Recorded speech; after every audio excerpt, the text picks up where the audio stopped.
Siapakah yang paling bertanggung jawab dalam hal penyaliban Yesus? Apakah para tentara Romawi yang telah menyalibkan dia?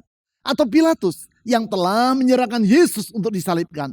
Atau Yudas yang telah mengkhianati gurunya sendiri? Atau para pemuka agama Yahudi yang telah memfitnah Yesus? Jawaban atas pertanyaan ini adalah penting. Sebab dengan memahami alasan tentang penyaliban Yesus, maka kita akan dapat menyongsong masa depan yang baru, yang penuh pengharapan, dan yang tidak akan mengecewakan.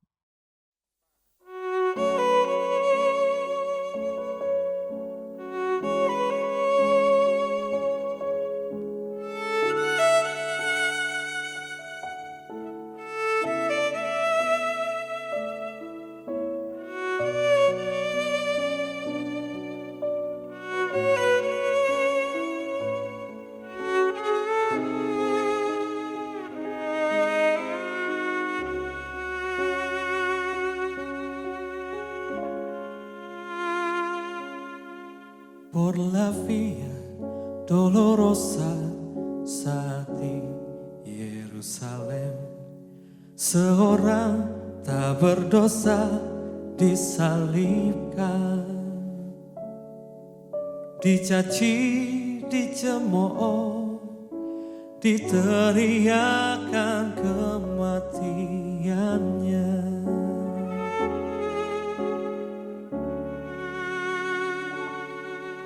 Dipukul hingga berdarah, bilur-bilur di punggungnya, mahkota duri pada kepalanya. Dicambuk dan akhirnya dihukum mati di atas Kalvari.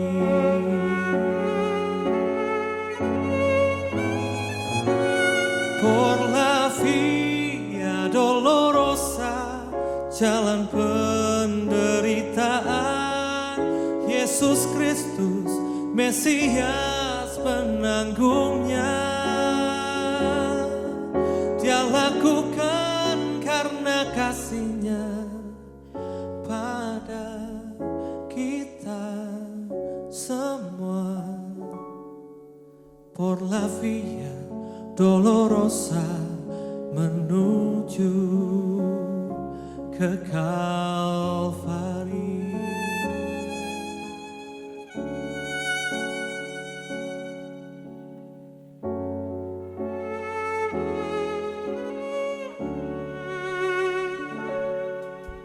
Dipukul hingga berdarah, bilur-bilur di punggungnya, mahkota duri pada kepalanya.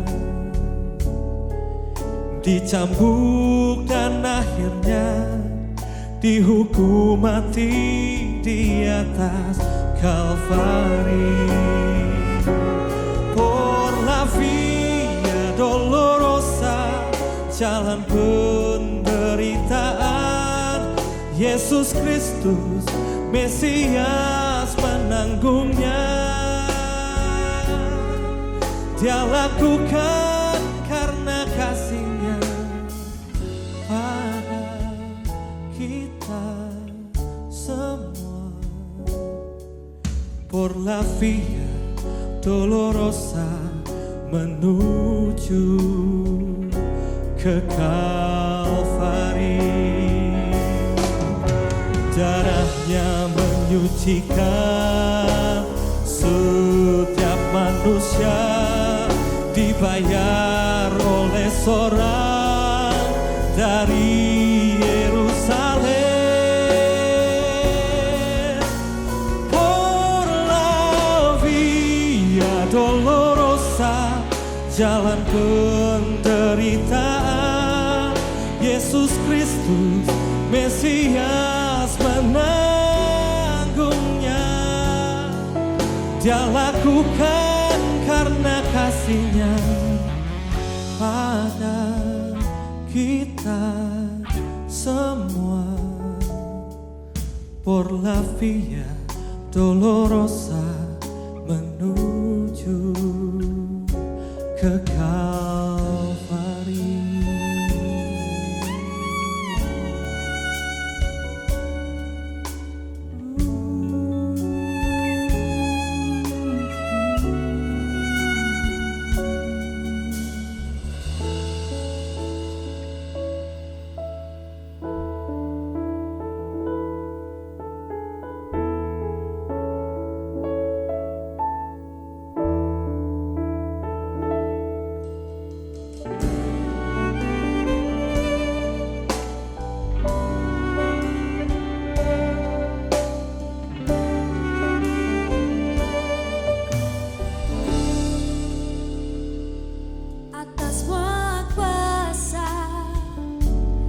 atas semua raja,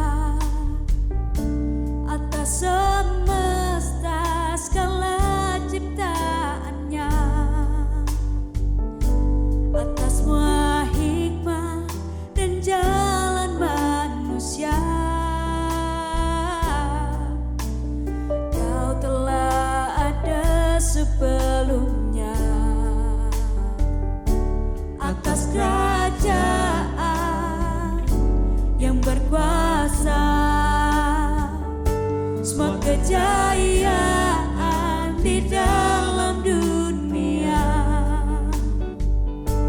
atas semua harta kekayaan yang ada. Kau lebih dari segalanya.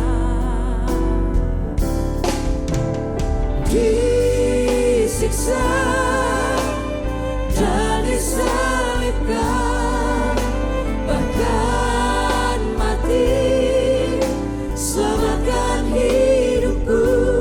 Betapa kau mengasihiku, lebih dari segalanya.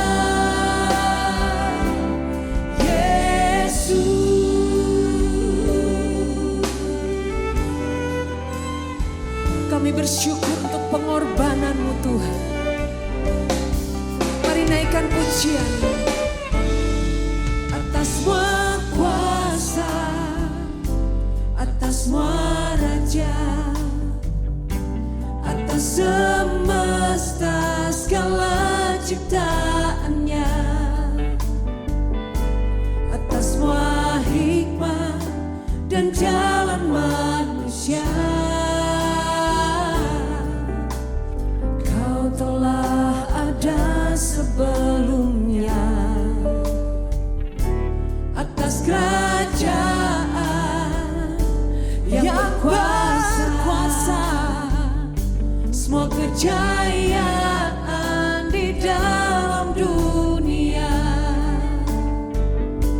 atas semua harta kekayaan yang ada. Kau lebih dari segalanya. Disiksa dan disalibkan, bahkan mati, selamatkan hidupku. Betapa kau mengasihiku, lebih dari segalanya. Yesus, disiksa dan disalibkan, bahkan mati, selamatkan hidupku. Betapa kau mengasihiku, lebih dari segalanya. Yesus, tetapi Dia tertinggal oleh karena pemberontakan kita. Dia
dan pikul deritaku,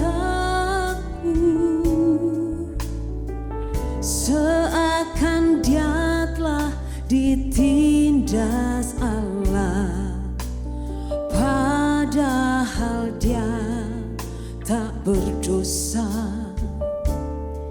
menderita karena pelanggaran kita, remuk karena kejahatan kita, ganjaran yang mendamaikan,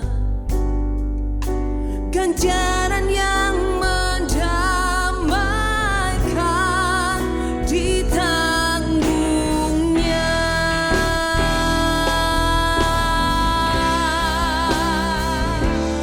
Bilurnya sembuhkan, bilurnya sembuhkan, bilurnya sembuhkan, bilurnya sembuhkan, bilurnya, bilurnya sembuhkan, bilurnya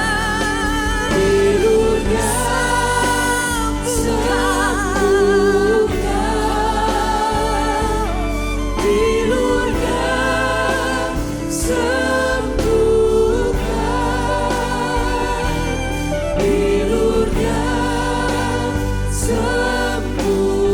sembuhkan, bilurnya sembuhkan, bilurnya, bilurnya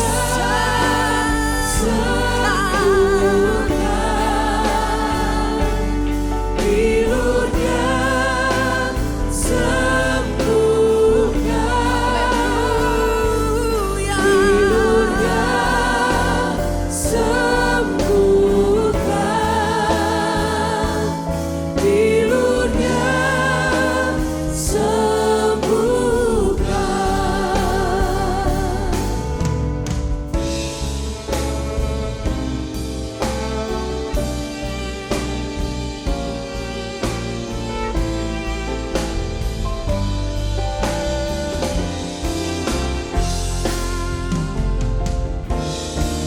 Sungguh kami bersyukur atas kasih dan pengorbananmu di kayu salib, membawa keselamatan bagi kami.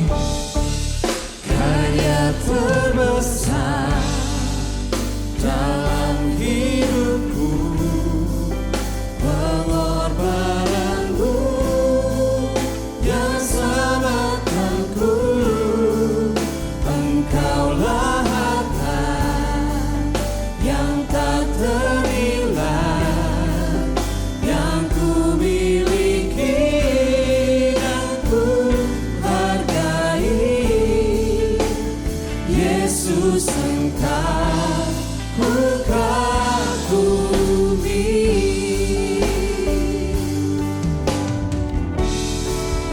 karya terbesar dalam hidupku, pengorbananmu yang selamatkanku, terima kasih. Engkaulah harta yang tak ternilai yang ku miliki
30 tahun yang lampau, untuk pertama kalinya saya pergi ke kota Seoul di Korea Selatan.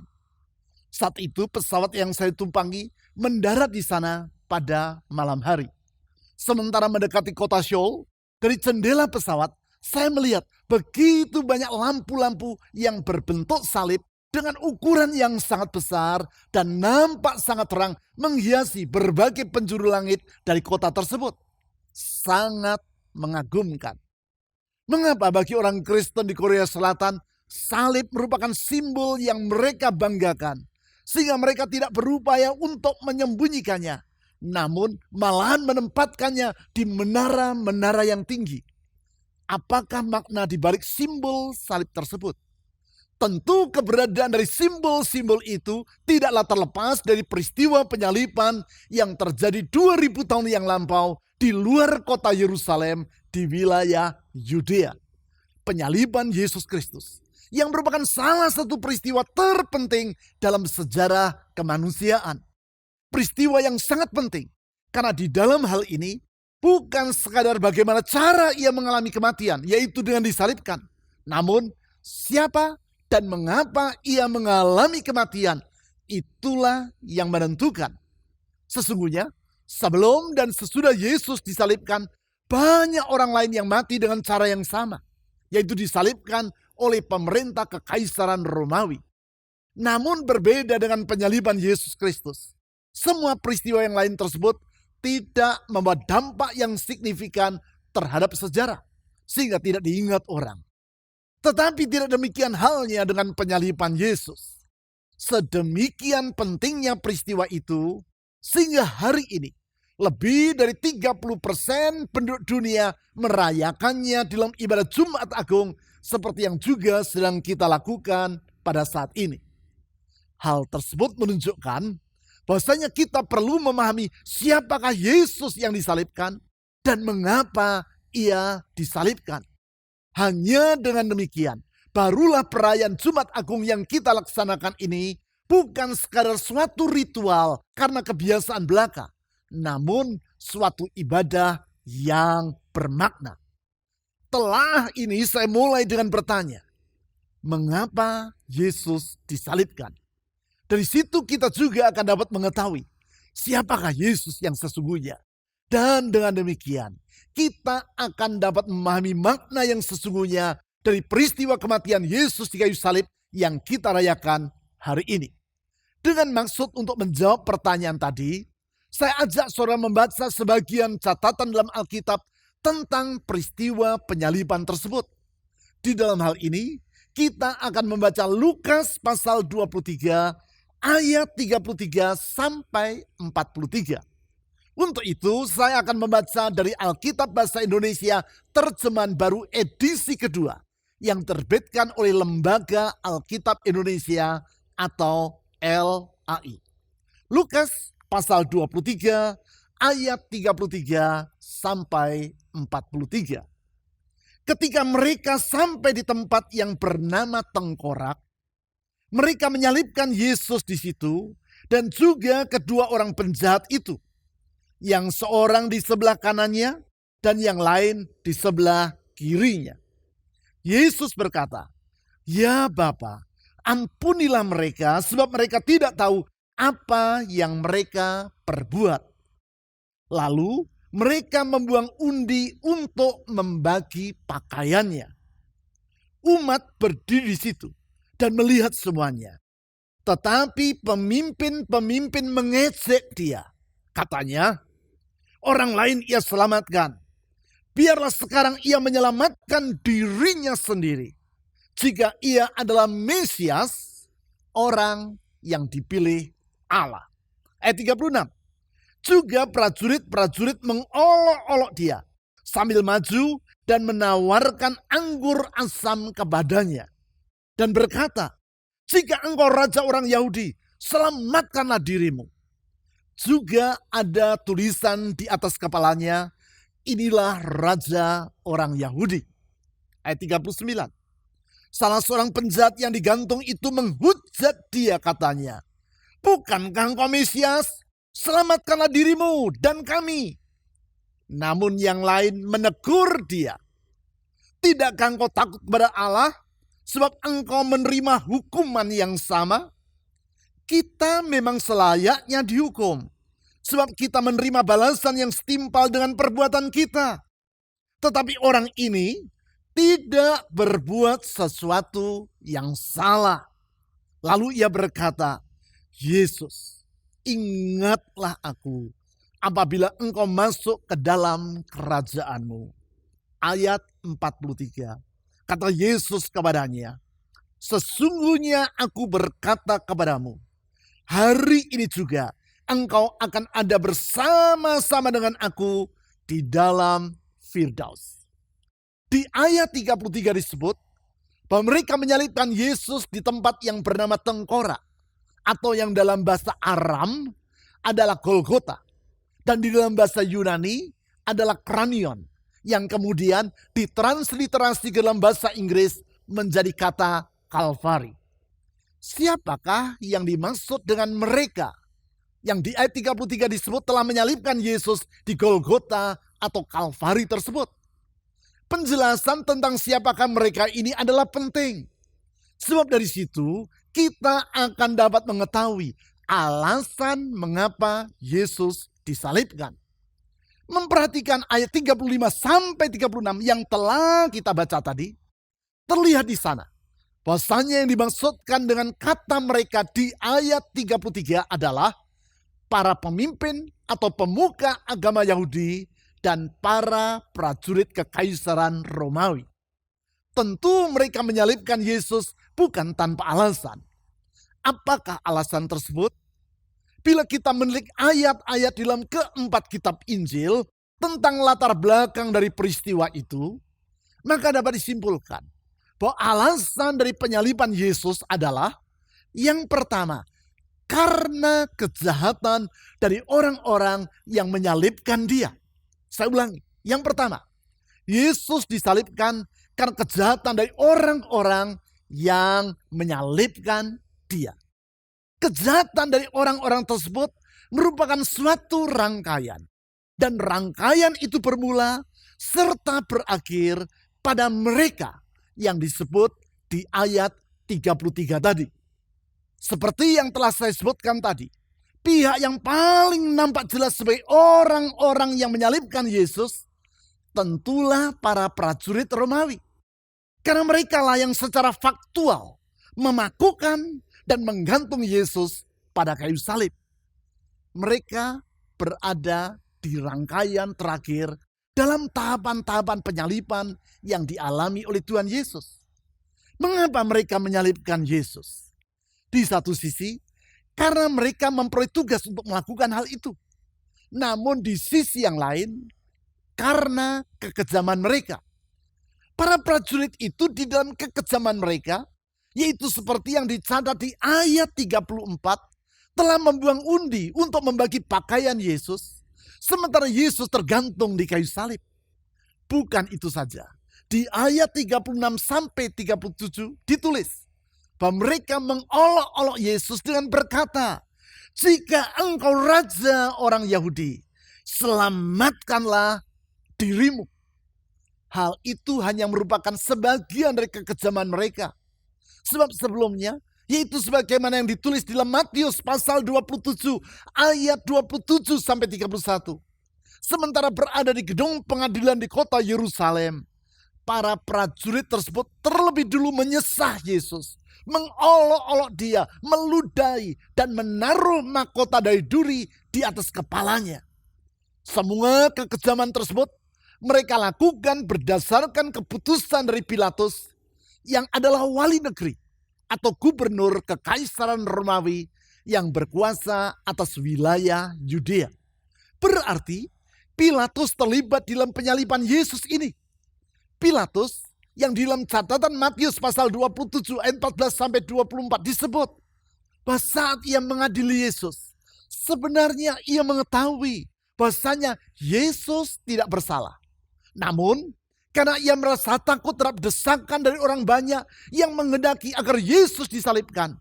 Dalam hal ini, yaitu karena ia takut kehilangan jabatannya sebagai seorang gubernur, maka akhirnya ia memutuskan agar Yesus disalibkan.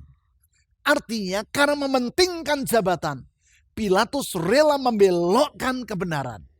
Sebagai seorang hakim, ia telah bersikap cuci tangan dan membiarkan ketidakadilan dan ketidakbenaran mewarnai keputusan yang ia ambil. Keadilan dan kebenaran yang seharusnya ia tegakkan, justru ia selewengkan karena desakan orang banyak yang dapat mengancam kedudukannya sebagai seorang wali negeri. Desakan orang banyak tersebut adalah desakan dari para pemuka agama Yahudi yang telah menangkap dan menyerahkan Yesus kepada Pilatus untuk dihukum mati. Pemuka agama Yahudi yang di dalam Matius pasal 27 ayat 18 disebut telah menyerahkan Yesus untuk disalibkan dengan alasan karena perasaan dengki. Dengki, yaitu perasaan iri dalam hati mereka karena melihat popularitas Yesus di antara masyarakat semakin meningkat. Perasaan dengki yang bercampur dengan perasaan amarah. Sebab Yesus telah menegur mereka dengan keras karena kemunafikan mereka. Kemarahan mereka tersebut juga disebabkan karena tindakan-tindakan Yesus dalam mendobrak peraturan-peraturan agamawi yang mereka buat. Peraturan-peraturan agamawi seperti misalnya peraturan tentang Sabat yang mereka tempatkan lebih tinggi daripada yang ditetapkan oleh firman Tuhan. Ditambah lagi dengan pernyataan Yesus bahwa dia adalah Sang Mesias yang bukan sekadar seorang manusia biasa, yaitu seperti yang dipahami oleh para pemuka agama Yahudi. Tetapi dia adalah Allah yang telah datang sebagai Sang Mesias untuk menyelamatkan umat manusia. Walaupun pernyataan Yesus ini sesuai dengan firman Allah, namun kedegilan hati para pemuka agama Yahudi itu membuat mereka tidak dapat menerima kebenaran tersebut. Perasaan dengki di dalam hati para pemuka agama Yahudi ini menyebabkan mereka ingin membunuh Yesus. Namun mereka tidak berani melaksanakan niatannya itu. Di dalam Lukas pasal 22 ayat 1-2 dicatat. Sebab mereka takut kepada orang banyak yang mengikut Yesus. Kendala untuk melaksanakan niat jahat ini memberi jalan keluar. Ketika Yudas Iskariot, salah seorang dari ke-12 murid Yesus, bersedia mengkhianati gurunya demi memperoleh imbalan sejumlah uang. Di dalam Lukas pasal 22 ayat 3-6 dicatat bahwa Yudas akan memberitahu para pemuka agama Yahudi tersebut tentang kesempatan yang baik untuk menangkap Yesus tanpa setahu orang banyak. Kesempatan itu datang ketika Yesus di malam hari berdoa di Taman Getsemani. Berarti di dalam hal ini, Yudas terlibat di dalam penyaliban Yesus. Sedangkan para pemuka agama Yahudi berada di urutan pertama di dalam tahapan-tahapan penyaliban tersebut. Sekarang, saudara dapat melihat ada 4 pihak yang terlibat di dalam penyaliban Yesus. Yang pertama, yaitu para pemuka agama Yahudi. Karena perasaan dengki dalam hati mereka, sehingga mereka memfitnah Yesus dan mendesak penguasa kekaisaran Romawi agar Yesus disalibkan. Yang kedua, yaitu Yudas. Karena ketamakannya akan uang, sehingga rela mengkhianati gurunya sendiri. Yang ketiga, yaitu Pilatus, wali negeri kekaisaran Romawi, yang karena takut kehilangan jabatan, sehingga rela membelokkan kebenaran dan keadilan. Dan yang keempat, yaitu para prajurit Romawi yang di dalam kekejaman mereka melaksanakan penyaliban Yesus. Mungkin sementara saudara mendengar paparan ini, perasaan amarah dan jengkel timbul dalam hati saudara. Amarah dan kejengkelan karena keempat pihak tadi, yaitu para pemuka agama Yahudi, Yudas, Pilatus, serta para prajurit Romawi telah melakukan kekejaman kepada Yesus yang tidak bersalah. Ketidakbersalahan Yesus yang diakui sendiri oleh Pilatus. Mungkin dalam hati saudara berkata, kalau saja aku ada di sana, aku akan mencegah ketidakadilan tersebut. Sebentar. Jangan terlalu cepat berkata seperti itu.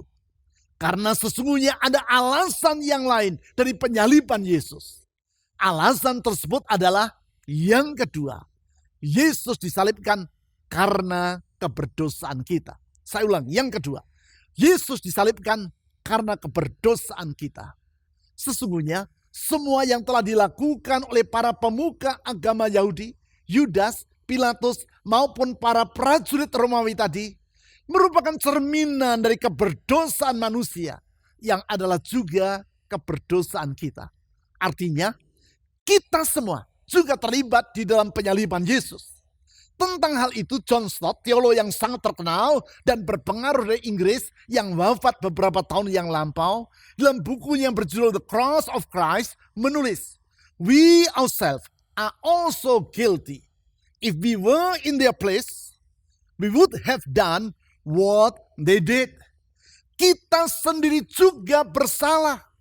Jika kita berada di tempat mereka, maksudnya di tempat orang-orang yang telah saya sebutkan, mulai para pemuka agama Yahudi sampai prajurit Romawi, kita akan melakukan apa yang mereka telah kerjakan.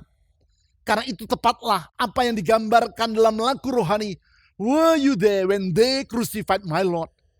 Apakah kamu ada di sana ketika mereka menyalibkan Tuhanku? Penggubah dari lagu tersebut tidak diketahui namanya. Namun yang pasti, lagu itu digubah di akhir abad ke-19 oleh seorang African American, yaitu orang kulit hitam dari Afrika yang diperbudak di Amerika Serikat. Di masa itu, para budak dari Afrika ini mengalami penderitaan yang sangat luar biasa. Mereka dipisahkan secara paksa dari keluarga mereka di Afrika. Diangkut dan dijejalkan ke dalam kapal yang membawa mereka ke Amerika. Sebagian mereka meninggal dunia dalam perjalanan karena kondisi kesehatan dalam kapal yang sangat tidak memenuhi syarat. Setibanya di Amerika, mereka dijual kepada para tuan yang pada umumnya memperlakukan mereka secara sangat kejam. Mereka harus bekerja siang malam tanpa upah dan mengalami perlakuan yang sangat tidak manusiawi. Di dalam penderitaan tersebut, para budak dari Afrika tadi menghibur hati mereka dengan menyanyikan lagu-lagu rohani yang di dalamnya penuh dengan simbol-simbol kerinduan akan kemerdekaan. Termasuk diantaranya yaitu lagu "Were You There When They Crucified My Lord" tadi. Lagu dengan syair antara lain sebagai berikut. "Were you there when they crucified my Lord? Were you there when they crucified my Lord? Oh, sometimes it causes me to tremble, tremble, tremble. Were you there when they crucified my Lord?" Melalui lagu tersebut, kita diajak untuk merenung tentang siapakah sesungguhnya yang telah menyalibkan Yesus. Bukan hanya para pemuka agama Yahudi, Yudas, Pilatus, maupun para prajurit Romawi. Tetapi kita semua juga telah terlibat di dalamnya. Keberdosaan kita telah mengakibatkan Yesus datang ke dunia untuk mengorbankan dirinya sampai mati dengan cara disalibkan. Hal tersebut ditulis di dalam 1 Korintus pasal 15 ayat 3. Yaitu bahwa Kristus telah mati karena dosa-dosa kita sesuai dengan kitab suci. Keberdosaan manusia yang acap kali tidak disadari oleh manusia itu sendiri. Sehingga seperti yang dicatat dalam Lukas pasal 23 ayat 39. Salah seorang penjahat yang disalibkan bersama dengan Tuhan Yesus bukannya menyadari akan kejahatan yang telah ia lakukan. Namun justru ia menghujat Yesus dengan berkata, "Bukankah engkau Mesias? Selamatkanlah dirimu dan kami." Patut kita sadari dan akui, apabila Yesus disalibkan, sesungguhnya kita telah terlibat di dalamnya. Keberdosaan kita telah mengakibatkan Yesus disalibkan. Pertanyaannya sekarang adalah, haruskah Yesus mengalami penderitaan sampai mati di kayu salib karena dosa-dosa kita? Apakah dia berhutang budi kepada kita, sehingga dia harus membayarnya dengan mengorbankan dirinya di kayu salib bagi kita? Pertanyaan-pertanyaan tersebut membawa kita kepada alasan yang berikutnya tentang penyaliban Yesus. Itulah alasan yang ketiga, yaitu Yesus disalibkan karena kasih-Nya kepada kita. Saya ulang, yang ketiga, Yesus disalibkan karena kasih-Nya kepada kita. Sebab sesungguhnya bukan karena jasa-jasa kita, apalagi kebaikan kita, sehingga Yesus berkorban sampai mati di kayu salib. Bukan. Bahkan sebenarnya tidak ada kuasa manapun yang dapat memaksa Yesus untuk disalibkan. Dia adalah Tuhan yang Maha Kuasa, sehingga tidak ada yang lebih berkuasa melebihi Yesus dan yang dapat memaksa Yesus untuk melakukan ini atau itu. Kalau Yesus mau, sebenarnya dengan sangat mudah, ia dapat membebaskan diri dari keadaan tersalib yang sedang ia alami di saat itu. Kalau ia mampu menedukkan badai di Danau Galilea dan membuat orang yang lumpuh berjalan, bahkan membangkitkan Lazarus dari kematian, lalu apa sulitnya bagi dia hanya untuk sekadar membebaskan dirinya sendiri dari keadaan terpaku di kayu salib? Bukankah justru dengan cara itu ia dapat membungkam para pemuka agama Yahudi, para prajurit Romawi, dan salah seorang penjahat yang disalibkan, yang semuanya telah menghujat dia? Mereka yang di dalam Lukas pasal 23 ayat 35 sampai 39 dicatat telah mengolok-olok Yesus dengan berkata, "Selamatkanlah dirimu." Kalau demikian, mengapa Yesus tidak menunjukkan kuasanya dengan membebaskan dirinya dari penyaliban dan membuat semua mereka yang telah menganiaya dan menyalibkan dia binasa seketika itu juga? Saya duga di saat itu seluruh pasukan malaikat di surga dalam keadaan siap sedia untuk membinasakan semua mereka yang telah menyalibkan Yesus, Sang Raja alam semesta. Yesus cukup mengedipkan matanya saja, maka seluruh bala tentara surgawi akan langsung menghanguskan mereka semua. Tetapi Yesus tidak melakukan hal itu. Dengan sukarela ia menyerahkan dirinya untuk mengalami penderitaan sampai mati di kayu salib, yaitu karena kasih-Nya kepada kita, manusia yang berdosa.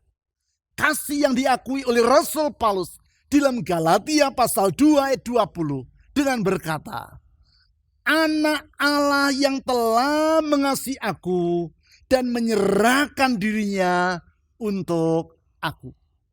Perhatikan kata menyerahkan dirinya di ayat itu. Artinya, kalau Yesus mengalami penderitaan sampai mati di kayu salib, hal tersebut adalah karena dia telah menyerahkan dirinya secara sukarela. Dan bukan karena siapapun atau kekuasaan manapun yang telah memaksa dia. Penyerahan diri karena kasih, yaitu seperti yang diutarakan di dalam Galatia pasal 2 ayat 20 tadi. Karena itu, sementara berada di kayu salib, sebaliknya dari mengutuki mereka yang telah berbuat jahat terhadap dirinya, justru di dalam Lukas pasal 23 ayat 34 dicatat bahwa Yesus berdoa seperti demikian. "Ya Bapa, ampunilah mereka." Maksudnya, ampunilah orang-orang yang telah menyalibkan dirinya, sebab mereka tidak tahu apa yang telah mereka perbuat. Kasih Kristus yang sangat besar itulah yang menjadi alasan utama dari penyaliban dirinya. Love is the reason for the cross. Kasih merupakan alasan dari penyaliban yang ia alami. Dengan kata lain, sesungguhnya kasihlah yang menjadi hakikat dari penyaliban yang dialami oleh Kristus. Kasih Kristus di dalam penyalibannya itu telah mengubah kehidupan Ludwig von Zinzendorf, seorang bangsawan muda dari Saksoni, Jerman, yang hidup di abad ke-18. Setelah Zinzendorf menyelesaikan pendidikannya di Universitas Wittenberg di Jerman, ia melakukan perjalanan ke beberapa wilayah di Eropa untuk memperluas pengetahuan dan pengalamannya. Pengetahuan dan pengalaman yang akan berguna ketika nanti ia menggantikan ayahnya sebagai penguasa wilayah Saksoni.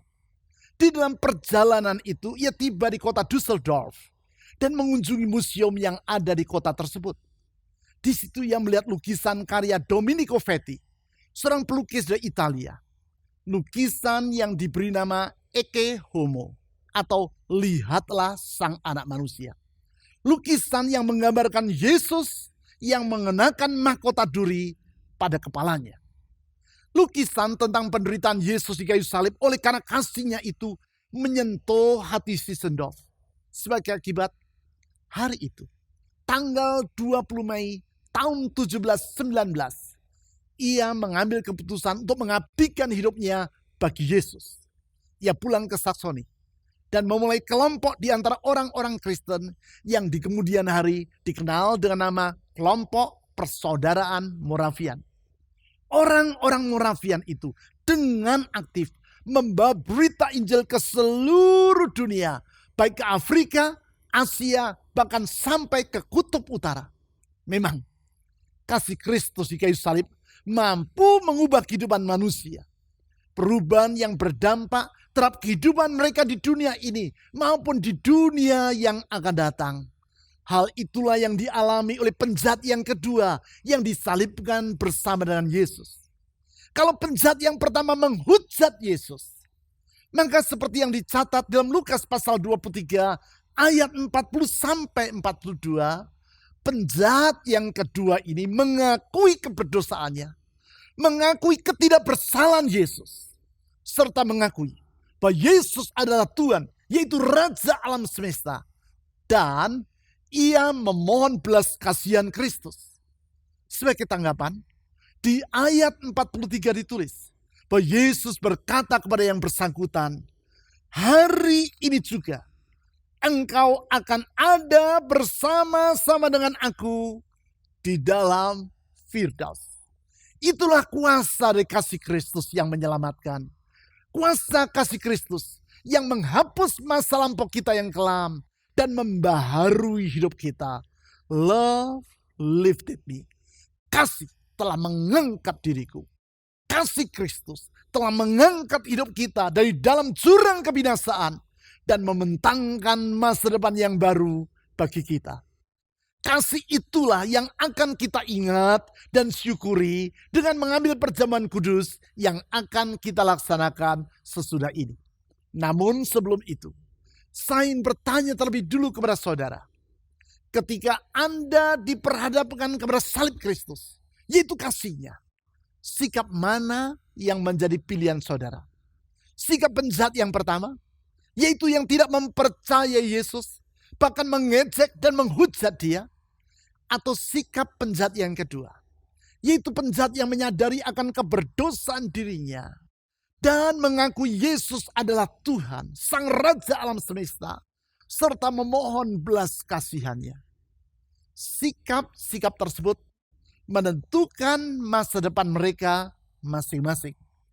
Saya berdoa agar Tuhan dalam anugerah-Nya membuka hati saudara, sehingga saudara mengambil keputusan untuk menerima kasih Kristus, serta percaya bahwa Dia adalah Tuhan dan Juru Selamat yang saudara perlukan bagi hidup Anda. Kesadaran yang membawa saudara kepada keputusan untuk meninggalkan cara hidupmu yang lama, yang penuh dengan kegelapan dosa, berbalik kepada Tuhan, dan menempatkan Yesus sebagai Tuhan dan Raja dalam hidupmu. Oleh pertolongan Roh Kudus, saudara mengambil keputusan untuk hidup menyenangkan hati-Nya. Sehingga dengan demikian, oleh anugerah Allah, saudara menjadi ciptaan yang baru. Kehidupan Anda yang lama telah berlalu. Dan saudara menerima hari esok yang indah. Seperti yang Tuhan janjikan. Mari kita berdoa. Tuhan Yesus, kami bersyukur. Karena kasih-Mu mengangkat hidup kami. Kasih-Mu membaharui hidup kami. Menghapus masa lampau kami yang kelam oleh karena dosa. Dan membentangkan masa depan yang baru bagi kami. Tuhan Yesus, kasih yang telah Engkau tunjukkan melalui pengorbanan-Mu sampai mati di kayu salib, memberikan pengharapan kepada kami. Kami menyadari Tuhan, kami perlu kasih-Mu itu. Kami menyadari kami manusia berdosa yang perlu kasih-Mu. Tuhan Yesus, kami mohon belas kasihan-Mu. Kami mohon anugerah-Mu yang membarui hidup. Membebaskan kami dari masa lampau. Dan memberikan pengharapan yang baru bagi kami. Kami mengaku bahwa Engkau Yesus, Tuhan dan Juru Selamat kami, Raja alam semesta. Roh Kudus tolong kami agar kami dapat hidup sesuai dengan kehendak Tuhan. Berbalik dari jalan-jalan kami yang jahat. Dan hidup untuk menyenangkan hati Tuhan. Kami sungguh bersyukur Tuhan karena kasih-Mu itu memberi jawaban bagi kami. Memberikan pengharapan dan pertolongan. Karena itu kami percaya di dalam nama Tuhan Yesus. Ada mujizat dan pertolongan, ada kesembuhan dan pemulihan. Oh Tuhan Yesus, di dalam nama-Mu kami telah berdoa. Amin.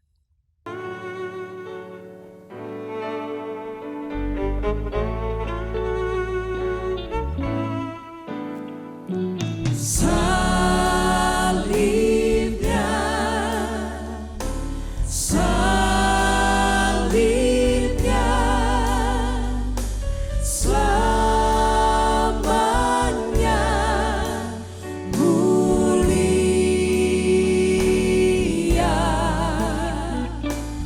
Dosaku disucikan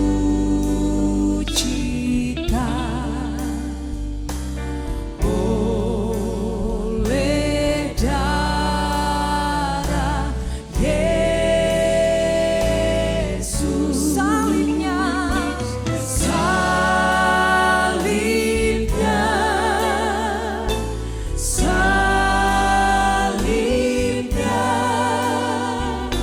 selamanya mulia.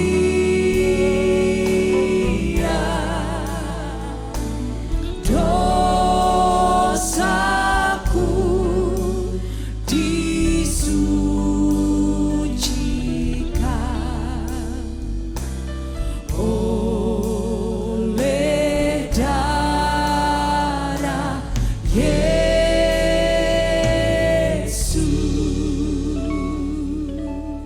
Saudara-saudari, kita mengingat dan merayakan anugerah Tuhan di dalam hidup kita dengan mengikuti perjamuan kudus.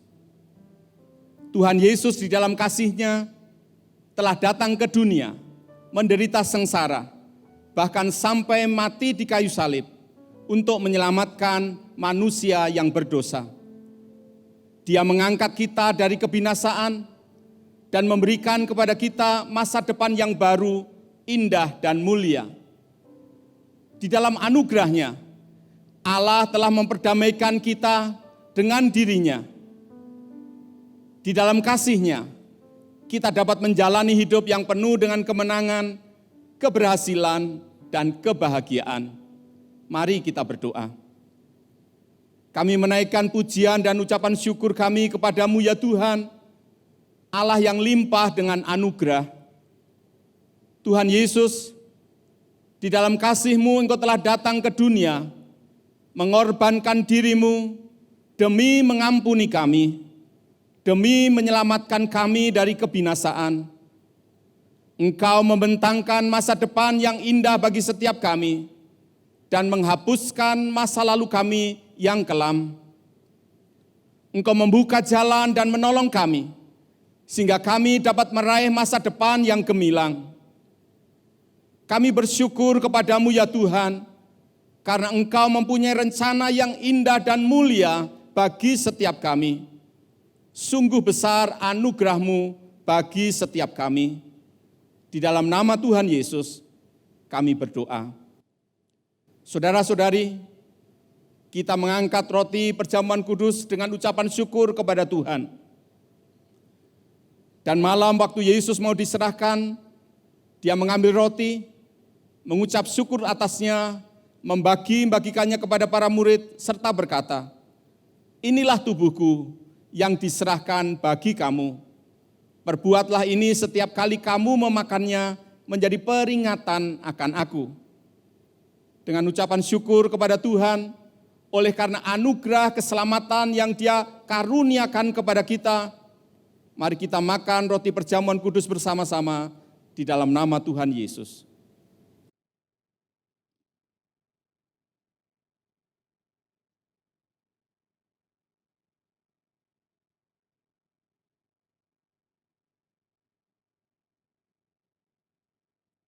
Kita mengangkat anggur perjamuan kudus dengan ucapan syukur kepada Tuhan untuk kebaikan dan kemurahan-Nya di dalam hidup kita.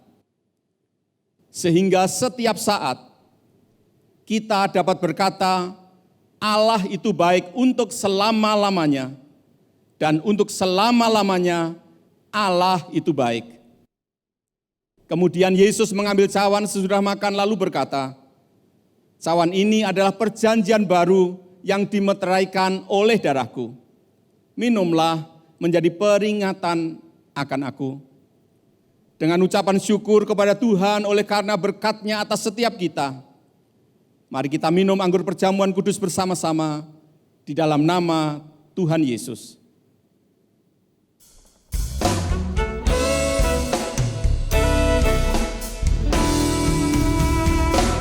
Ku yakin Dia menebus dosaku, ku yakin Dia berkuasa, ku jadi miliknya, Dia hidup dalamku, Yesus Juru Selamatku.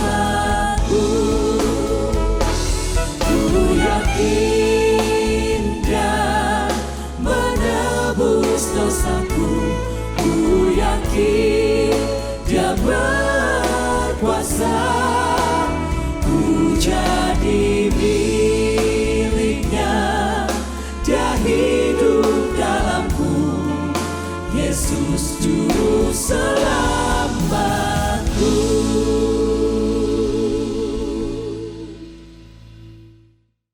Mari kita berdoa. Tuhan, kami mengucap syukur buat korban-Mu yang ajaib di dalam hidup kami. Engkau dibinasakan supaya kami mendapatkan kehidupan. Engkau Tuhan dikorbankan supaya kami memiliki masa depan yang penuh dengan pengharapan, masa depan yang tidak pernah mengecewakan. Tuhan, kami bersyukur buat kasih anugerah-Mu yang demikian melimpah dan besar atas hidup kami. Karena itu Tuhan, ajar kami di dalam kehidupan ini untuk senantiasa kami setia kepadamu, berjalan di dalam kebaikan dan ketaatan kepada firman-Mu ya Tuhan. Tolong kami untuk menatap masa depan tidak dengan gentar dan takut, tetapi memandang masa depan dengan iman dan percaya kepadamu. Karena Tuhan yang telah berkorban bagi kami, Engkau pula yang akan menyertai kami dan membentangkan masa depan yang baru bagi kami. Masa depan yang tidak pernah mengecewakan, masa depan yang penuh dengan harapan. Terima kasih ya Bapa. Berkati umat-Mu, berkati di dalam kehidupan mereka sehari-hari, di dalam perjalanan hidup mereka, penyertaan-Mu nyata, berkat-Mu senantiasa melimpah. Terima kasih Bapa. Di dalam nama Tuhan Yesus, kami berdoa. Amin.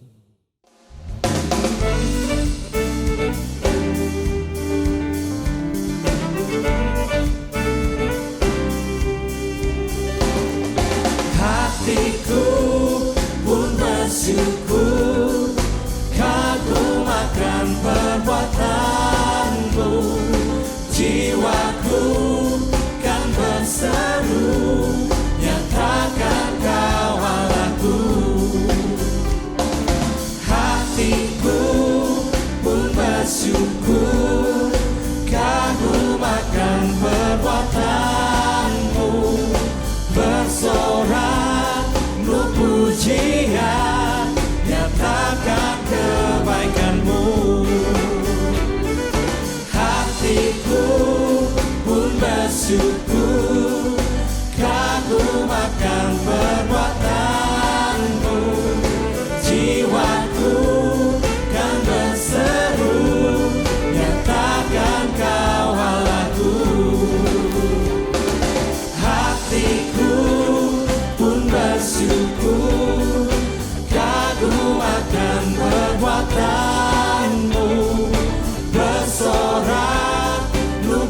pujian